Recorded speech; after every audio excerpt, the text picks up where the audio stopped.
What would you do if you were regularly sending money to help African children, but then you found out that your donations were funding their abuse, violence, and drug trafficking? Imagine the heart-touching videos from Africa. Children are singing and dancing, and accompanied with slogans like, "Donate to our children." You send money, you share, you believe you are helping. But the reality? That same 5-year-old African girl who smiled at you in the video is brutally beaten at night merely because she wet herself. And that little African boy whose education you wanted to pay for is being taught homosexual practices. And your money? It's not being used to buy food, medicine, or school supplies. No, it's used to buy heroin, cocaine, marijuana, or to pay for sex with local boys. Does that sound too horrible to even be true? Then watch this video all the way through. Because it won't be me speaking here. It will be the people who experienced it firsthand. People who became victims of one of the biggest scams I've ever heard of. A scam so disgusting that it makes your stomach turn. This scam is called Czech-Slovakia-Africa. And the perpetrator of this scam, according to eyewitnesses, is Jacub Jahl, a man who for years posed as a savior of African children and created the image of a humanitarian worker on social media. Today, this man presents himself as an anti-cult fighter and accuses other groups and organizations of things that, according to many witness testimonies, he himself is guilty of. And that's why the time has come for the mask to fall, and for us to see who is who. Volunteers who went to Africa to help, sponsors who funded the alleged mission in good faith, and even Africans themselves speak clearly. Jacub Jahl is a dangerous manipulator, abuser, psychopath, and fraudster who physically beat children, sexually abused them, attacked locals with a knife, behaved aggressively, used drugs, and suffers from serious psychological problems. And today, we will listen to these testimonies. Jacub Sobek, or Jacub Jahl, the guy himself doesn't even know who he is. Because this guy is a huge manipulator, a bastard, and a liar, an unbelievable liar. Jacub Jahl is truly a very mentally unstable person who does indeed horrible things. He beats children, he did it there, and he uses drugs. He is a person who has been diagnosed with a psychiatric disorder, bipolar personality disorder. You could see the evil in his eyes. He simply has it in him. He used to be involved with the satanic community. He himself embodies Satan. Indeed, he tries to hurt many people, and everyone asks him why. Since nobody has hurt him, no one meddles in his life. So why does he meddle in everyone's business and do such evil? Well, because he has it inside him, because he is sick. Oh, I just imagine about Jacobo. I get a picture like a person who dealing with the fraudulence, the people who is liar, the people who is tricking, is what I get in my mind. I don't think he's a good person, because if he was a good person, he can do what he was doing, you know. For me, when I'm thinking about Jacob, I'm thinking about he's a bad person, you know. He is manipulating in order to take money from people, in order to spend it himself, you know. Yeah. But not for helping kids, yeah. So I'm not appreciate that, because just he was not doing good, yeah. To fully understand the scale of this unbelievable humanitarian scam that Jacub Jahl created and raised hundreds of thousands of crowns from many donors who followed him on social media, let's first take a look at how Jacub managed to create a completely perfect illusion of an orphanage that, according to witnesses, never officially existed.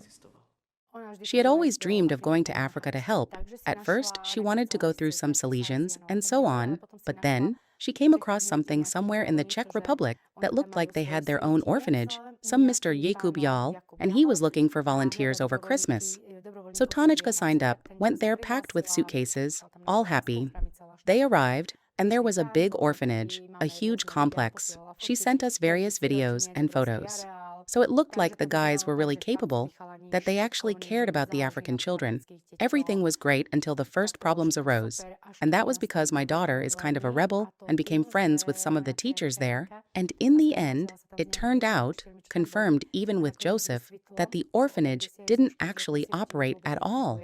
When I found out that the project he had been promoting, by then it had already been 2 years, was not a real project as it was supposed to be, and that those children didn't even live there, It was simply a community center where kids would just gather and play. And Jahl knew it. We couldn't. We had no way of knowing it wasn't what it claimed to be, that children just normally gathered and played like that. Because it was a big fenced-in center. There were even beds set up. Everything was staged. And one night we went there and found out that no children actually slept there.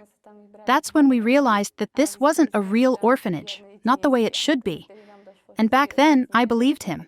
That he didn't know, that the whole orphanage thing was a scam. That wasn't an orphanage like it was supposed to be. And in fact, he had over 100 people sending him around 1,000 crowns a month as part of a distance adoption program, and in return he would send them photos. But, I didn't get it at the time. I was only there for a month. But over time, we started to understand how it really was. And that Jahl was in on it from the very beginning. And he had been coordinating with the person in charge of the orphanage, a Tanzanian man named Ramadan. So when a sponsor sent 1,000 crowns to Jahl's account, he would maybe send 50 crowns to that man. And in return, from 100 children, he would take pictures for him.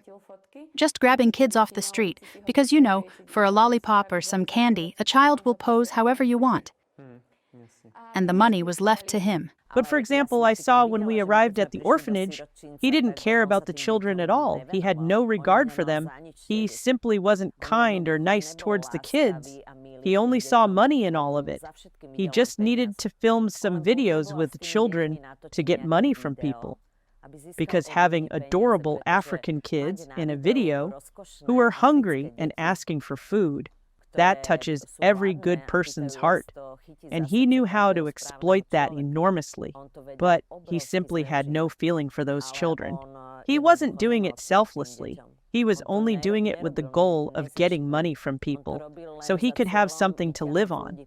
But, for example, he wanted to make decisions for me about the material aid I had brought, about what would be done with it. He didn't want to give it to the people. And at first, I didn't understand. Like, I had brought 2 full suitcases of material aid I had collected back home from my friends. Everyone contributed something. And he was like, just leave this here. They had a room where they kept all the stuff people had sent them, and I think he was trading with it. He wasn't giving it out to people selflessly. So I didn't get it. How come I brought 2 full suitcases and I'm not allowed to give it to the people? Every day I still packed a full backpack, and when we went to visit someone, I gave it out, even though he told me not to give them everything. Why shouldn't I? After all, I brought it for them. Of course, it was not an orphanage. This you have to understand. It was a trick, and to take the kids in a place so that he can get something to show you. And some of the people are poor, so they accepted to do like that because he's just like promising them that they are going to go to school, we are going to pay for clothes, we give them food, we give everything. So the people believe because they know most of the people from Europe have good heart are coming to help them here, you see? Mm-hmm. So it's what they did. It was a trick, like minutes that these are the kids that we're carrying here, you see? He was doing well in Tanzania. People were sponsoring him, sending him money, and he was living a good life there.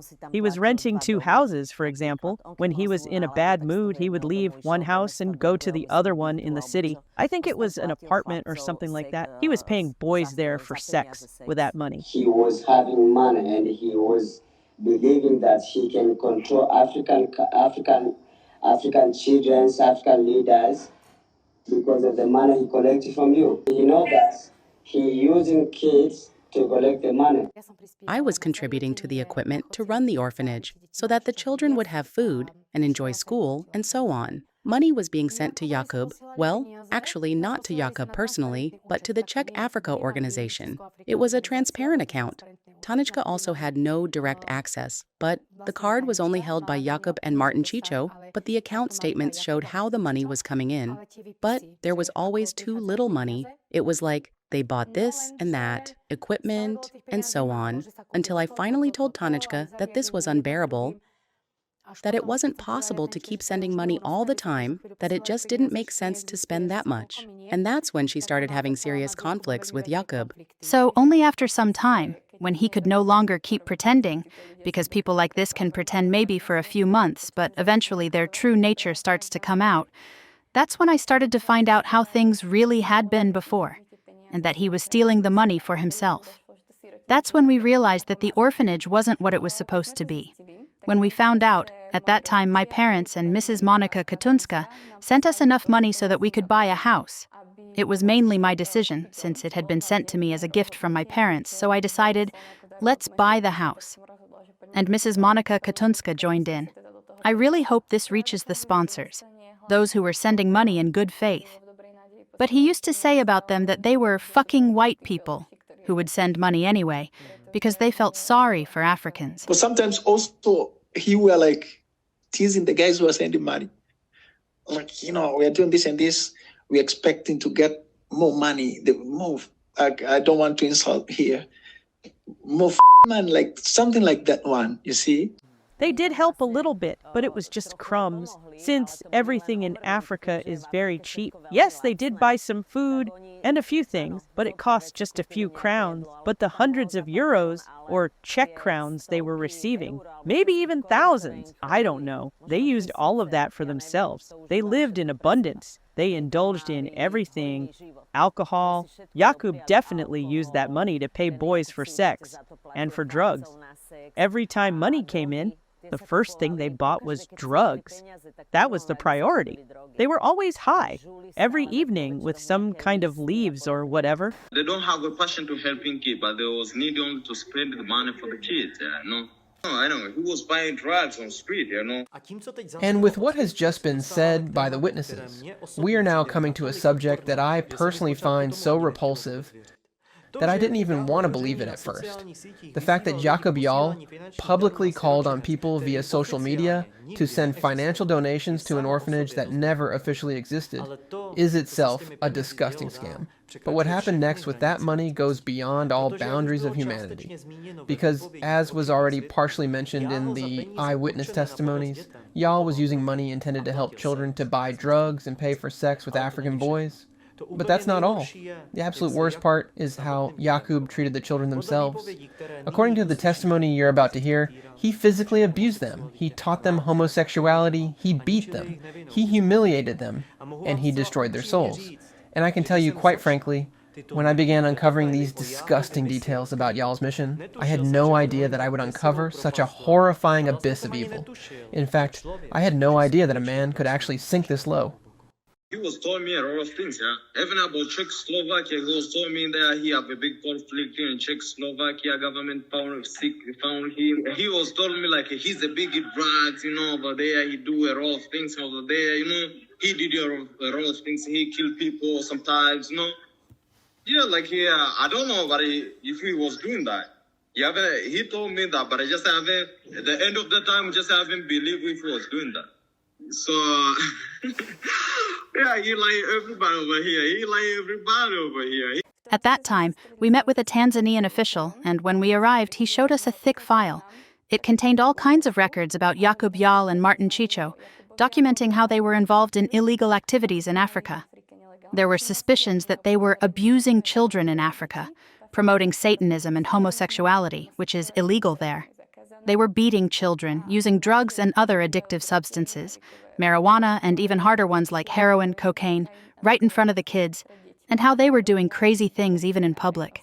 He did a lot of things, like he was need to sleep with the kids inside there, and he was, which we are not allow ourselves, you know, and the culture don't allow person from another country to sleep with a kid. But when we told him like that, we are not allowing you to sleep with a kid, he was like angry on us, abusing on us, no? The guy was teaching like being a gay, also just teaching like these young guys how to involve in it.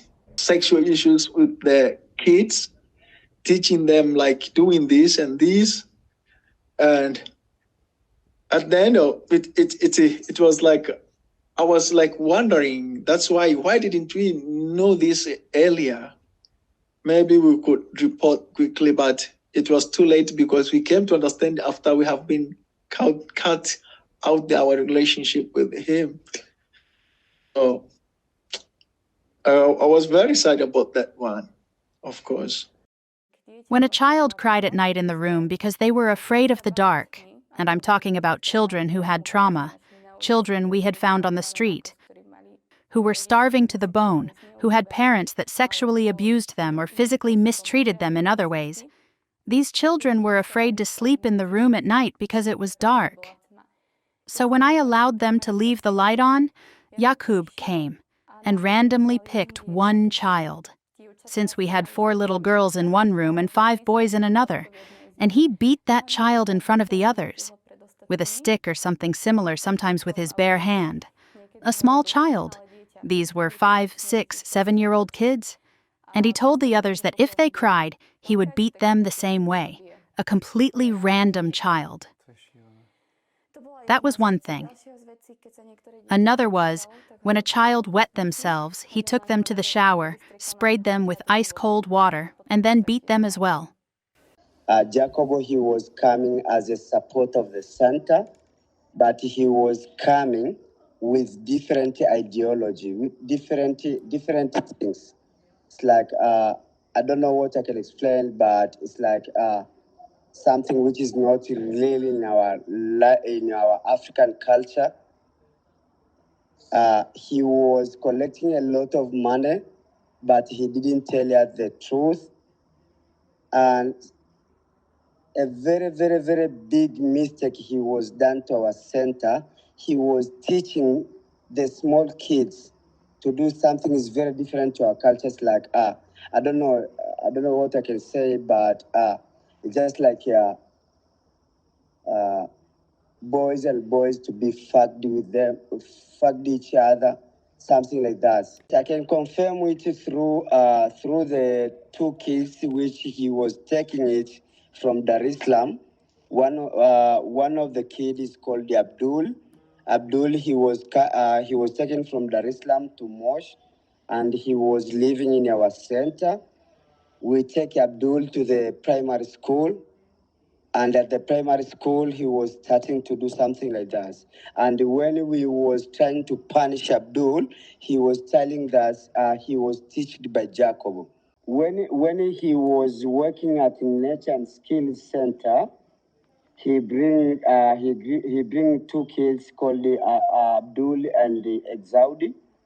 And Exaudi and Abdul, there was a very bad behavior at school, and they told that Jacub, he was teaching them about the homosexual. He was very rude to the kid.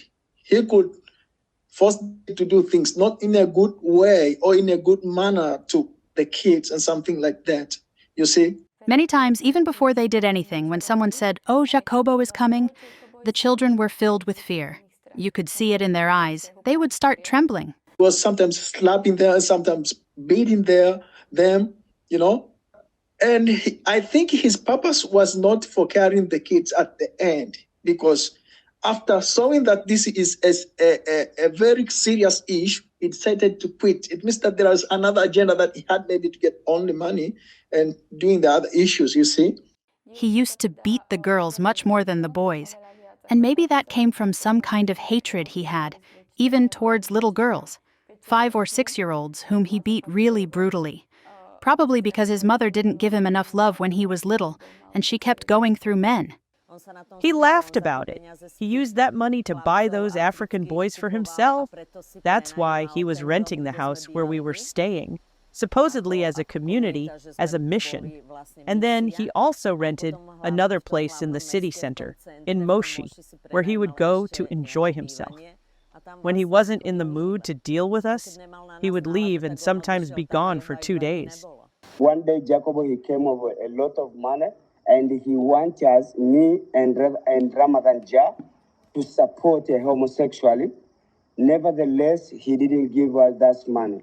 That's why he escaped and destroyed our center. That is what I can explain. Jacub, he was paying some adult youth to do something like that with him. He was paying some adult peoples to do homosexuals with him. Jacub, he was paying adult guys to do a homosexual with him. I know that because he was trying to chase them through by buying some drugs. Why don't you understand that Jacobo, he have a lot of money while that he was collecting a lot of money. He was coming to our country. He was abusing a lot of things. He was teaching our kids to do many things bad. He was abusing some elders guys to do something like that. But the only thing you should understand that Jacobo, he was coming with the money, and money the problem to our country. All 4 of those boys who were there, who lived at the orphanage and worked as teachers, came, as I already mentioned, from one of the biggest drug gangs in Moshi. In their base, in their office, there were literally kilos of marijuana, cocaine, and heroin everywhere. Jacub Jahl was always going there because he was their good friend. He even used sponsorship money to buy them equipment and other things, so most of the money didn't go to the children, but instead went to support that drug gang, and also to his various Rastafarian and similar projects. I saw those men. He used to go visit them. They were mostly Rastafarian types and the like. And he would go to buy marijuana from them, smoke with them, and so on. So he was sponsoring them too, in a way, by always buying something from them. And because they got money from him, they always gave him weed and similar stuff. In front of the children, many times he took weed and smoked it right in front of them. Often the kids would take the joint, like, "What is this?" and put it in their mouths because he was doing it in front of them. He also used cocaine and heroin in front of the children. So Jacobo was the beloved guy to the drug user boys. You know, he had a group of people who were just smoking, drinking together, enjoying to club with them. Some of them, they were just visiting them like friends. So he was like the friend to these guys. The first group was in Majengo, where they were first staying there. And they had a lot of guys. Even the guys were asking about them when they were not there. But later they came to know because they remember what they were getting from these guys when we were here. So they were smoking marijuana and a lot of things, buying for them. So the guy were like, "Oh, when you see this guy in Mzungu, we are going to get something to drink today. We're going to get something to smoke, weed and something like that." But also there is another guys. There is a group called the Malengwa boys. It is at Kalololeni. It is a group of guys. Also, they were using just in a pub, smoking a lot. They also, a bad thing, they were taking them to the place where they had the kids. You see? So they were taking them there, and some of them, it reached to the extent that they were sleeping in the same place where it is an orphanage. They smoke together, they drink, and some of them will remain there and sleep there as their friend, like a group. And it is not one person, there were a lot of them. So this guy was very connected to these guys, and they were using drugs together. What I also heard was that Jacub tried to rape 2 African men, and one of them was actually a teacher who was already there at the time I was. He himself said that Jacub tried to rape him. And this Joseph was supposedly the second person Jacub was interested in.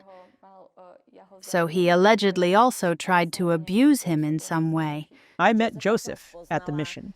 He was helping them because he translated into Swahili. So every day he would come to the house. He lived somewhere else. He had his own life, but whenever needed, he would come and help translate. That's how I met him. He was a very good person, helpful, respectful. He spoke English, worked as a guide, and we naturally became friends. But because I lived in the same house with them, I learned from Jacub that he liked Joseph, that he wanted to get him into bed. For sex, I don't know. But when I was leaving the mission, I think it was the second to last day, Joseph kissed me goodbye. And that evening, I told the guys, "Well, Jacub, you can forget it because Joseph isn't into men. He said he likes me. He's into women. After that, Jacub stopped talking to me. He got offended, went to the other house, didn't even say goodbye. Later, he started attacking me. Because when I came back to Slovakia, I gave an interview. I think it was for Slovak radio. And they always wanted me to promote them and mention them in interviews and such. But since I already knew what was really going on there and how the money was being handled, that it wasn't okay at all, I deliberately didn't mention their names because I knew that wasn't the right kind of mission. So after that, he started attacking me through messages. He said I had promised to raise money for electricity at the orphanage, but he was already receiving money and barely helping there at all.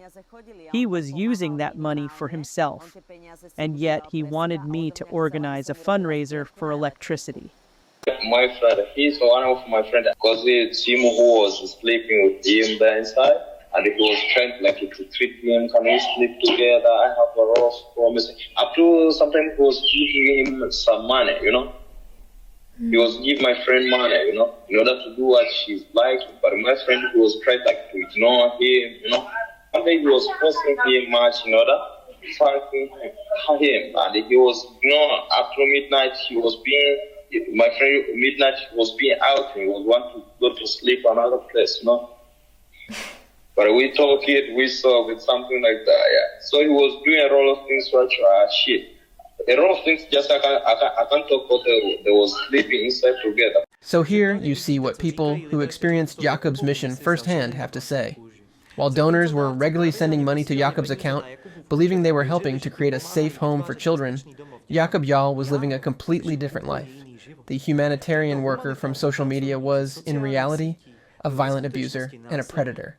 A hyena feeding on defenseless children, because those children trusted Jacub, and he exploited their vulnerability and trust in the most repulsive way. And he also exploited the trust of the donors who sent him money. And this is hyenism of the highest caliber. Imagine a child who has lost their parents. They've been through hell.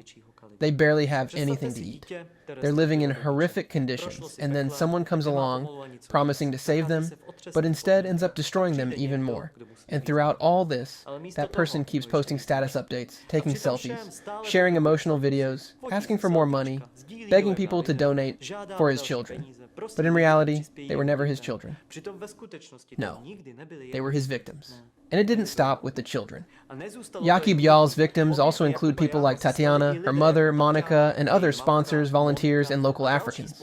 These victims speak about how Jacub physically attacked Tatiana, and he threatened her mother, who had already sent hundreds of thousands of crowns to Jacub's mission, that if she didn't send more money, he would sell her daughter to Africans for sex.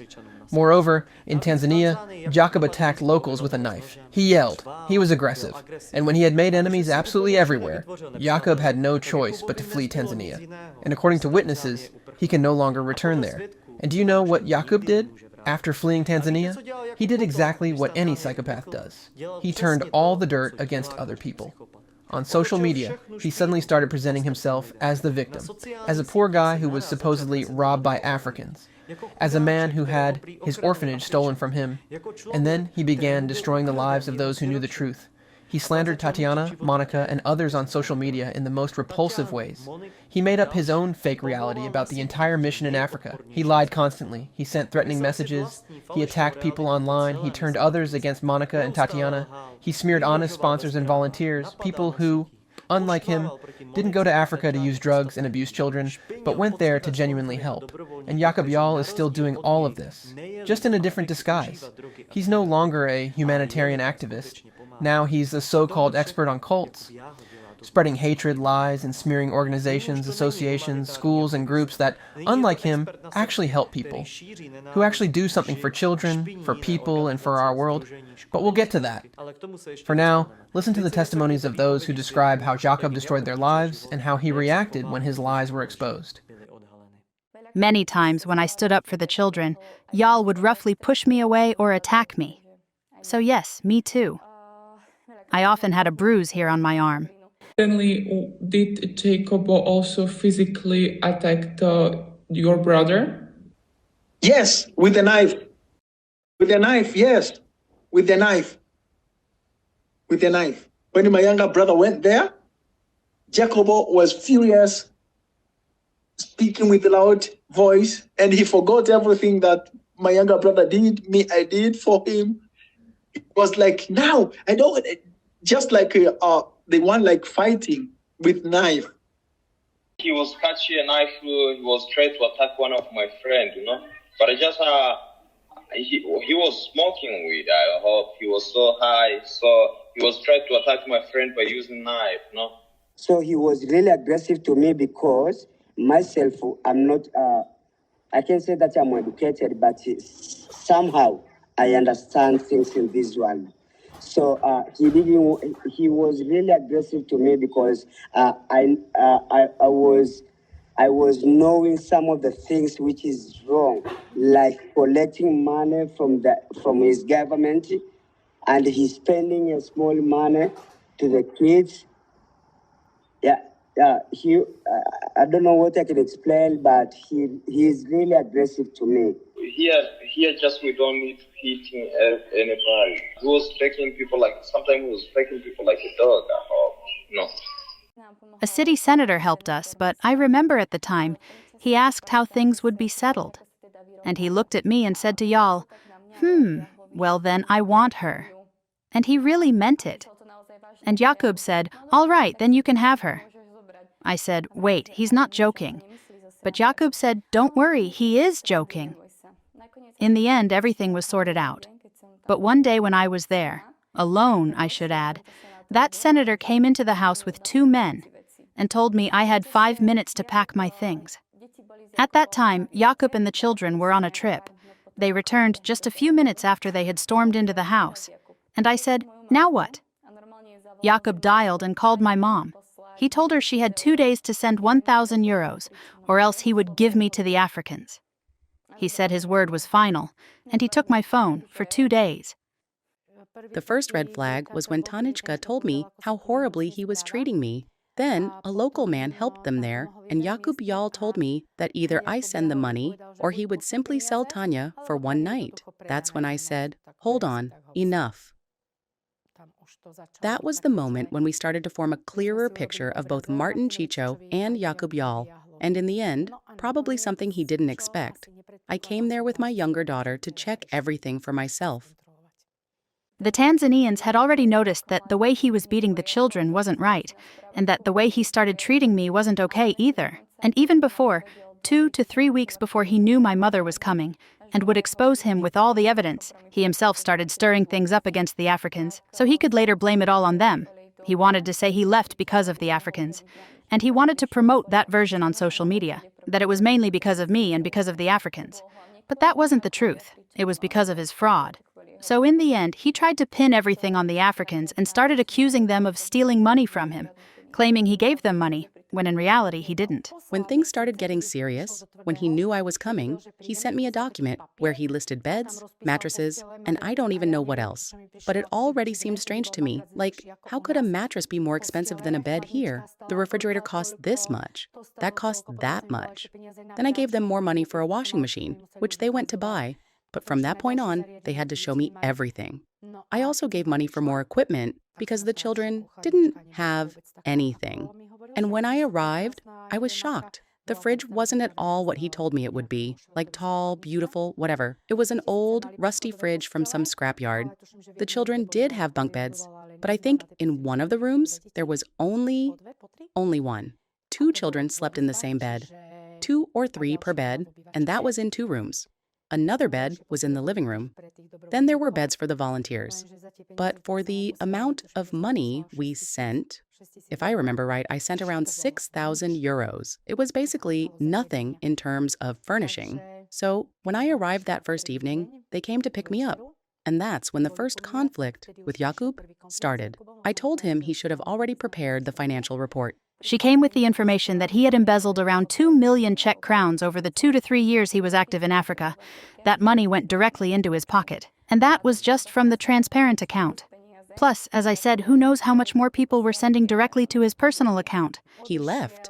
A moment later, he came back screaming. It's hard to even describe. We were all in shock. He shouted that Tanička would go to prison just because, sometime before, she had helped a woman who had a bone infection. She cleaned and treated the wound for her. So Tanish was saving her, like treating her, Sometimes on midnight she been there to give her medicine, treating her, washing. And then he came saying that Tanička would go to prison, that the Malengo family were planning to attack her, that they would beat her up, that it would be better if they got to her before the police did, or that the woman was dying, had a high fever, and was full of pus. But Jacub was going on street on our crew, talking shit. Tanya, she want to kill that mom. She don't have any skills, no? Honestly, you could have knocked me with a feather in that moment. There were other witnesses there too, including his volunteer, Katka. I was in complete shock. I didn't know whether to call a lawyer in Slovakia or book a ticket so Tanička could leave. In the end, the boys who were helping us run the orphanage said they would go check what happened, because it had to be resolved, because they hadn't heard anything about it. They said that if something like that had really happened, the Malengo family or someone else would have already come to us. So first, Tanička ran off with two of the boys, Rama and her boyfriend at the time, and I followed them. We arrived at the hut in the colony where the Malengo family lived. No one stopped us along the way, even though they saw us running and knew something was going on. When we arrived, that woman was just sitting on her bed. Tanička had gotten there a few minutes ahead of me, and her son was hugging her. The woman was holding Tanička's hands and crying. I was in absolute shock. What was going on? They were thanking her so much, saying their mother could now go for surgery because Tanička had healed her leg. She was healthy. I sat down on the bed in that tiny hut and I cried like a little child. Her son thanked me on his knees, and the mother said I had raised a wonderful daughter. So I really had no idea what had snapped in Jacub's head. It was such a shock. And then I got angry, like he'd better not mess with me. I got up and left on my own, and later Tanya followed me back to the orphanage. Jacub just vanished. He left right before me. Someone picked him up in one of those rickshaws they had, and he was gone. He left Katka, the volunteer, there with us, and he took the card where the orphanage donations were being sent. Up to the end of the day, he was coming to run out from the orphanage. Because of that shit, when he thought he ran away from there, and then when he ran from the orphanage, he ran with all money, with all money for the orphanage. So he was having. He simply needed to create some kind of drama so he could leave voluntarily and avoid confrontation, because he knew he would have to give me the financial report. He fled the country. He never returned to that country afterwards. I think he even recorded videos and started writing a book, saying that Tanička is a liar, that we stole the orphanage from him, and I don't know what other nonsense. Meanwhile, he didn't put a single cent into it and didn't buy anything. He downloaded some photo, like a white woman with 6 Africans, used my face and started spreading those things like I'm a thief and similar memes. And I should mention, even his mother was sharing those. So at least now we know who he probably inherited his mental state from. She commented under all my posts, under all my comments on Facebook, even under my regular photos, like just from a trip to Africa. So really everywhere. Then people from his cult started messaging me, saying I was a thief, claiming they had personal experiences with me. What experience? They had never seen me in real life. He really had a lot of devoted followers from that Satan's community of his. The attacks started through Facebook and other social media. They made up lies about me, that I organized a fake fundraiser, that I took money from people and used it to enjoy a vacation in Africa with Joseph. And that started spreading across social media like wildfire. It spread at an incredible speed. People started attacking me, insulting me, spreading rumors about me. I was under huge pressure from all sides, by people I had never seen or met in my life. And I didn't know how to defend myself, so I started posting videos from Africa as my way of defending myself. They even made up stories that I was attacking them, that Joseph and I went to their house with torches, trying to set it on fire, and when that was posted on Facebook or wherever it was, we were literally lying in bed in our hotel room, just having a normal, quiet evening. They made up outrageous stories about us. And the whole thing started when he made up a lie about me, that I had organized a fake fundraiser, kept the money, and was enjoying a vacation in Zanzibar with Joseph. Total nonsense. I never organized any fundraisers. I only have one bank account. It could all be proven, but trying to fight him on social media when I have no followers and he has many, it was impossible. What he did to me was truly extreme hell. Thankfully, I managed to get through it. I have to say, at least in this, I was a bit mentally stronger compared to others. Because he's a psychopath, he can make up anything he wants about someone. He can seriously hurt people through social media. People believe anything he says. He has a convincing way of speaking. He's a good speaker. He knows how to sell a story, but at the same time, he's a psychopath. He knows exactly what he's doing, what he wants to achieve. He is a massive manipulator. If Jacub feels so offended and thinks he's some kind of savior who only does good things, then why does he have a problem reaching out to us? Why can't he just answer questions and face confrontation on camera? I don't need to ask questions. His conversations are enough for me, what he and Martin Chicho wrote to me. I have no problem with that. I took screenshots of it all. Because I know manipulative psychopaths like this very well. They blocked me right away, but I still have the screenshots, including all the communication. So I have no issue with it. What I do have a problem with is him hiding behind a camera, throwing garbage into the public space, pretending to be a victim or whatever. But if you have something against Monica, against my daughter, against me, there were more volunteers there too, then show up and let's record it. So he's just like someone who is tricked. And I think he is very smart. If you are not intelligent enough following him and you are busy, you cannot recognize it quickly. Because when he speaks about something, he can speak in a very nice way. And he's a nice guy in twisting words. He can manipulate and you can understand what he means, but this is not the way he is meaning as the other man behind the scene.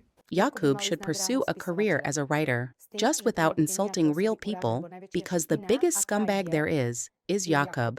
And believe me, I've met many people like that and even lived with some. But what he's doing, that's on another level. And I have another story. When we came back from Zanzibar to Moshi, I wanted to go see the orphanage. And there we ran into Jacub. He was working with Martin Chicho at the time. I don't know if you know that name. We met them there, and at that point, everything was already happening on social media. He was slandering me. And of course, I was angry because none of it was true. I was furious. How dare he make up such lies about me? So when I saw him at the orphanage, I went to him. I started hitting him out of anger. I wanted to confront him face to face and ask what the hell he thought he was doing, spreading lies about me like that. He said something back to me, and my hand just flew. I punched him in the face. But I didn't know that Martin Chicho was standing behind me and recording the whole thing on video. They filmed it and completely twisted the story. They made it look like I randomly attacked him, which wasn't true. I was just trying to talk to him about everything. He responded with something snarky, and my hand reacted. But they made a video that showed only what they wanted, and again, there was a wave of hate from people. Again, they insulted me. They knew exactly how to manipulate everything. Jahl kept attacking and slandering me constantly. So did Lenka Shulkova, Martin Chicho, and members of their cult, the Satanist cult they founded. When Jacub Jahl started his Satan's community in the Czech Republic, I also had a disturbing experience. After releasing the video, I was approached twice, at night I should add, by his friends. It happened while I was getting on the tram in Brno. They asked me if I was the thief from the video. I was completely frozen and said, "No, it's not me. Jacub Jahl was the one stealing all along." I was lucky that there were people around, because one of them actually threatened me. He told me I should watch where I go and where I am, because he'd find me anywhere. This was a huge experience for me, but I wanted to erase it from my life. To be pulled into such an evil world, the way he had that Satan's community, he truly is the embodiment of Satan.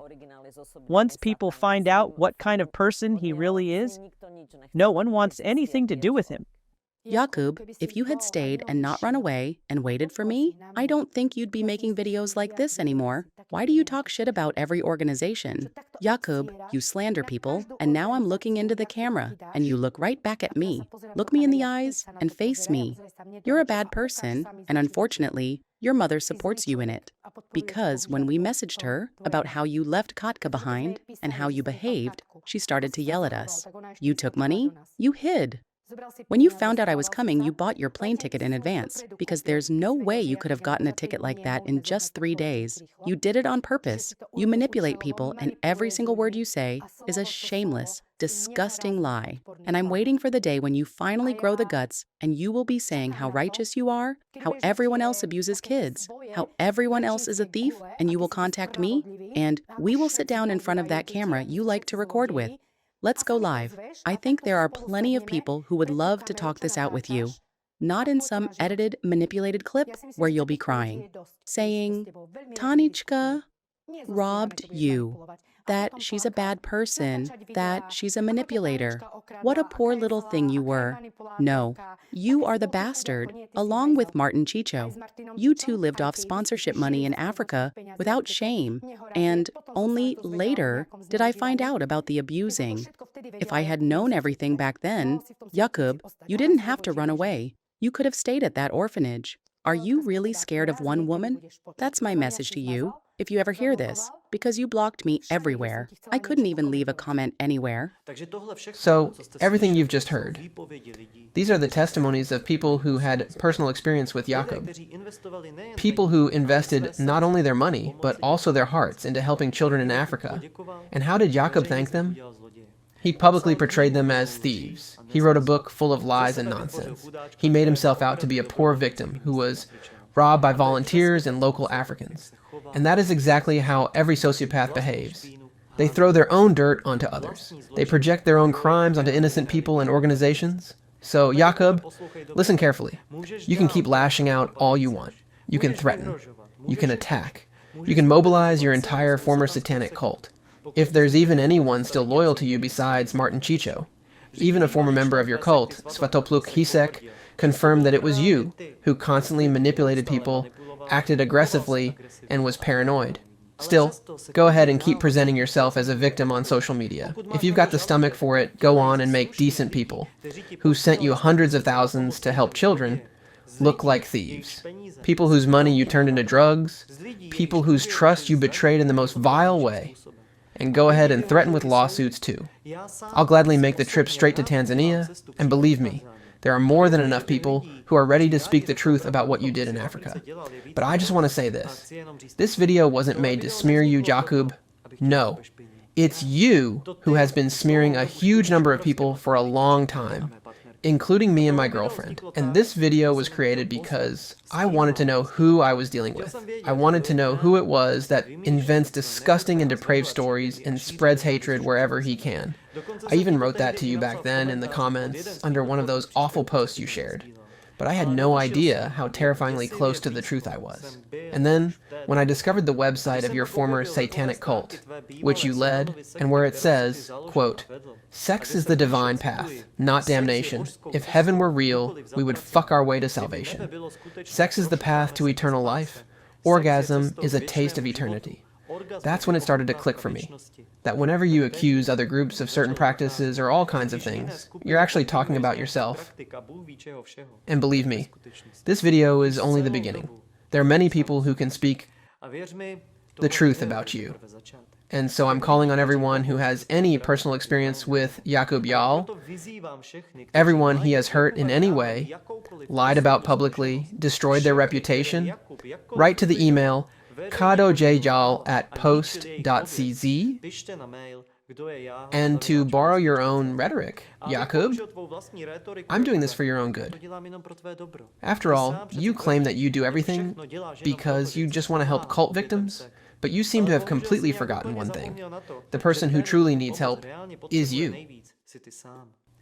You know very well what your mental state is, and you know what caused it. Maybe it's drugs, maybe it's childhood trauma, but one thing's for sure, you can never hide from yourself. You can lie on camera, you can write books full of lies, you can blame anyone and everyone, but when the light goes out at night and you're alone with your conscience, you are the one who has to face who you truly are. And when you're face to face with that truth, there is nowhere to run. And now let's finish by listening to the witnesses talk about Jacub's mental health. He shared quite a lot about his life, including admitting that he had been diagnosed with bipolar disorder, one which, as far as I know, he still isn't getting treatment for. Otherwise, things would likely be different, including his behavior. He also many times said something and the next day he didn't remember it. So really, it's like a split personality. It truly is a split personality. And where does it all come from? Jacub, you know you told us about your childhood. You know where you were, what you were treated for. I'm not here to judge you, but don't take your anger out on innocent people, on strangers. I think that you know exactly who the person is, who caused all of this in you, and that person is still close to you. He often admitted that sometimes he didn't even know who he really was. That's how he described it to me during his weaker moments, mostly when he was under the influence of something, but even when he wasn't. Although honestly, he was zonked every day. So you couldn't even tell when he had taken something and when he hadn't.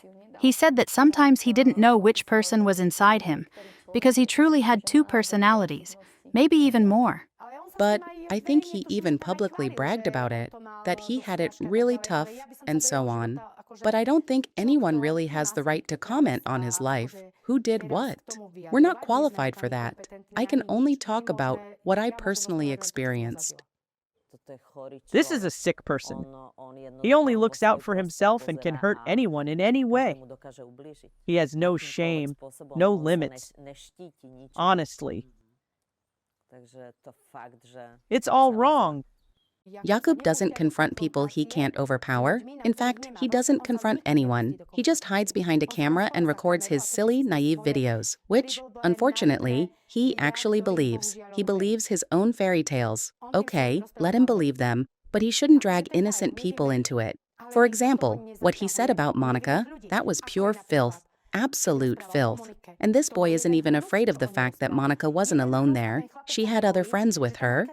And those people are, for example, journalists, presenters, not some lowlifes or junkies who don't remember anything. These are people with intellectual ability, with real skills. They're not some con artists. And still, he has no fear of running his mouth about people like that. No fear that one of them might confront him. No fear of talking trash about Tanečka when he knows that we paid for all that we were the sponsors. When he knows that his own friend was there at the time when it happened. That there were 3 other people who witnessed it. 4 outsiders, plus me, and there were other volunteers too.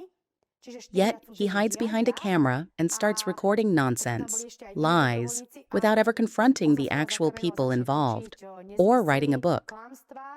And let me tell you this, if I ever get my hands on that book, Jacub, and I see my daughter's name in it, or if you write about her, these other organizations that sued you will be nothing compared to me suing you. I will come after you. And I already promised you that when we met in person in Moshi. It's been 5 years since I was there, and he's still messing around, doing worse and worse things. Someone really needs to finally stop him. Someone needs to take this seriously, because this is not normal. One person should not be able to cause so much harm. He is damaging people, even on social media, slandering foundations that are trying to build something meaningful, attacking people who are doing real, honest work. And he's just feeding, living off views, showing off his ego, and hurting people who are working hard, and that's not fair. It cannot end like this. This has to be resolved. And someone has to take real action and finally stop him from continuing to do harm. What makes me sad is that this person doesn't actually want to help. He only wants to do harm. And that's exactly why most organizations that truly help people, like Alatra or Chance for Children, who genuinely help kids, end up being targeted by him. He needs to build his name by attacking them, because he knows that he lives off people watching him. So, Jacub, you have a guilty conscience. Because when you couldn't attack one group, you started attacking others, as I occasionally see in your videos, other organizations, things that you've never been able to truly help children, because all you care about is yourself. Yes, go to the person who caused this to you when you were a child and deal with it, but don't compensate by throwing dirt on the whole world, insulting and slandering people with your crazy fantasies. You have a problem facing me face to face. So here's my invitation. Come, I'll even pay for your travel. I hear you're slandering some organization that actually takes care of children. So what's your problem with looking the board members of that organization in the eye? I heard you made a video about some young woman accusing her of having sex orgies. Can you say that to her face? Can you talk it through with her directly? Because if you ever said something like that about my daughter, you wouldn't have the courage to stand in front of a camera. Because I'm not sure you'd stand there with a clear conscience. One day, it will catch up with you, because one day someone will confront you. And so with this, we close this documentary about the true face of Jacub Jahl. This story isn't really just about one person. It's a perfect example that the anti-cult and anti-sectarian ideology Jacub promotes only attracts freaks and psychopaths who take pleasure in destroying other people's lives. Because when we look at the work of anti-cult activists on an international level, we find one lunatic next to another. For example, in Ukraine, there's Irina Kremenovska, a sadist who tortured animals and later made herself out to be a cult expert. She is now facing criminal prosecution, and Jacub Jahl repeatedly references the work of this anti-cult fanatic in his videos. Then in America, there are well-known anti-cultists like Stephen Hassan and Rick Allen Ross, who are associated with so-called deprogramming, a sadistic method where people labeled as cult members are subjected to psychological, physical, and even sexual violence, supposedly to liberate them from their alleged cult beliefs in this perverse way, and they have been prosecuted for these violent methods of deprogramming, and yet they publicly claimed they were helping cult victims. So by raping people, they were supposedly helping them? And what about you, Jacub? Is that why you created your website, to help cult victims? Does it mean that just like you helped children in Africa by abusing and beating them according to witnesses, you now want to help the people you call cult members in the same way and charge people money to do it? And what about Alexander Dworkin, this main Russian ideologue who created his own totalitarian cult? Doesn't he inspire you, Jacub? Is it really just a coincidence that his main ideological book, Sectology, has the exact same name as your social media profiles? Does that mean you're part of his network or not? Are you connected to a madman who has several psychiatric evaluations and, according to testimony, abused his students, even forcing them to eat feces? So, how is it, really? Hard to say. Maybe everything Jacub spreads on the internet is just a product of his twisted imagination. But whatever the case may be, this documentary is proof that the person who presents himself as a fighter against manipulation and cults is, in reality, the greatest manipulator of them all. And so, next time you come across another piece of Jacub Jahl's content, remember what, according to the testimonies of volunteers, sponsors, and local Africans, he actually did himself. And if you've watched this far, please share this video further. Spread this information in every way possible, because it truly matters. The only reason I make all my videos is because I believe we can live in a better world. Because I understand the times we're living in, and I've taken responsibility for it. I can't just stand by and watch as our world hurtles somewhere. Who knows where? I stand by the belief that each of us is a creator of reality, and each of us decides what our future will look like. History teaches us that the greatest evil in the world was caused by indifference, and that's exactly why I support the Allatra movement. Because it brings together a huge number of people around the world who care about where we're heading, who wants a world worth living in for themselves and future generations, and who are actually doing something to make it happen. The scientists of the Allatra movement have long been offering humanity real, scientifically based solutions. They're not doing it for profit, not for fame. They do it because they genuinely care about our future. And that's why I do what I do. And regardless of all the lies and slander that Jacub Jahl can fabricate in his twisted imagination, I will keep doing it. Because unlike Jacub, I can look myself in the eye with a clear conscience. And you know it, Jacub, that almost 2 years ago, when you started spreading your delusions about Alitra, I invited you to sit down and record an interview together, to calmly talk about everything. I was genuinely interested in what drives you to make up such outrageous filth. But you refused my invitation, and my intention was never to harm you. It's you who has been harming many people for a very long time. And I just started to wonder why you're doing it. And as I already said earlier in this video, not even in my worst nightmare did I imagine what I would eventually find out.